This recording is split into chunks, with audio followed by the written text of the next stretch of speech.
Si on fait un bilan de notre conjoncture métropolitaine, on pourrait dire que finalement la métropole, un peu comme la France, finalement, est en blanc et noir. Blanc parce que la métropole fait un très bon second trimestre 2022.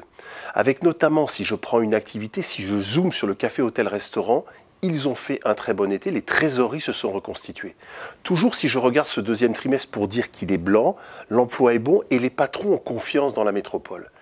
Mais j'ai dit blanc et noir. Noir parce que la fin de l'année 2022, le début de l'année 2023, là les sujets pourraient arriver et rendre finalement une année 2022 et un début d'année 2023 beaucoup plus difficile. Pourquoi beaucoup plus difficile? Parce qu'on a à la fois de l'inflation, même si la France a une inflation à un peu plus de 6% sur les 12 derniers mois, ça reste une inflation importante, même si elle est plus petite que dans les autres pays européens. La crise énergétique, qui est véritablement un enjeu pour nos entreprises, les risques géopolitiques, et puis finalement une France qui va terminer avec un taux de croissance entre 2 et 2,5% à fin 2022, alors qu'il y a encore quelques semaines, on attendait plus de 4. Donc une conjoncture métropolitaine en blanc et en noir. Aujourd'hui, quand on se déplace dans les entreprises, quand on va rencontrer les chambres d'entreprise, il y a deux grands sujets qui arrivent tout de suite sur la table. Le premier sujet, c'est celui de la crise énergétique. Beaucoup d'entre nous doivent s'engager auprès de leurs fournisseurs d'énergie sur les 2-3 prochaines années pour fixer un prix. Je le dis simplement, les prix qui sont aujourd'hui sur la table sont juste pas possible. Signer à tel prix, c'est faire disparaître notre entreprise. Vous l'avez certainement entendu, le président Emmanuel Macron nous a dit « surtout ne signez rien, attendez ».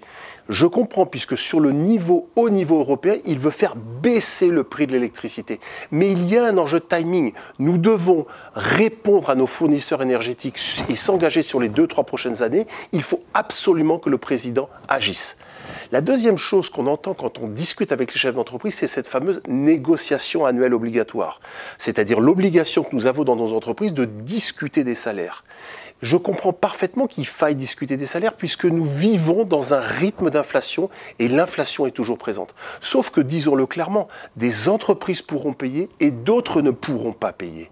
Dans les entreprises qui auront du mal à payer, on voit que les chefs d'entreprise innovent et cherchent des alternatives. Soit ça passe par des primes, soit ça passe par des enjeux de primes variables, l'ancienne prime Macron, soit ça passe par des heures supplémentaires. Et donc on voit bien que cet enjeu de négociation annuelle obligatoire qui est le résultat de cette inflation, il est très compliqué à gérer dans les entreprises, surtout que beaucoup d'entre nous n'avons jamais connu ces périodes d'inflation. Et donc c'est très nouveau, il faut innover, il faut trouver des solutions. Cette année 2023 qui arrive, il est très difficile de faire des pronostics. Quand vous êtes dans l'entreprise et qu'on vous demande de faire le budget de l'année 2023, très compliqué de le faire. Et d'ailleurs, si on sort de notre entreprise et qu'on prend un œil beaucoup plus macro, regardons ce que disent les économistes sur la conjoncture de la France sur cette année 2023. Les conjoncturistes disent deux choses. On sera certainement entre un moins 0,8 et un plus 0,5. C'est-à-dire qu'on n'est pas très sûr de la croissance de la France, mais de toute évidence, on revient sur un taux de croissance qui est relativement flat. Et ça, pour nos entreprises, c'est pas une bonne chose. C'est pas une bonne chose pour l'emploi. C'est pas une bonne chose pour l'investissement. En plus de connaître une année 2023 qui sera certainement flat en croissance, le risque d'inflation demeure. Le risque énergétique est toujours là et on n'a pas la solution. Et la crise géopolitique qui a commencé depuis maintenant plusieurs mois, elle est toujours là et on ne sait pas comment on en sort. Donc de toute évidence, une année 2023 où il faudra que les entreprises soient très vigilantes sur leur marché, très vigilantes de ce qui peut se passer, parce que véritablement c'est un brouillard pour cette année 2023.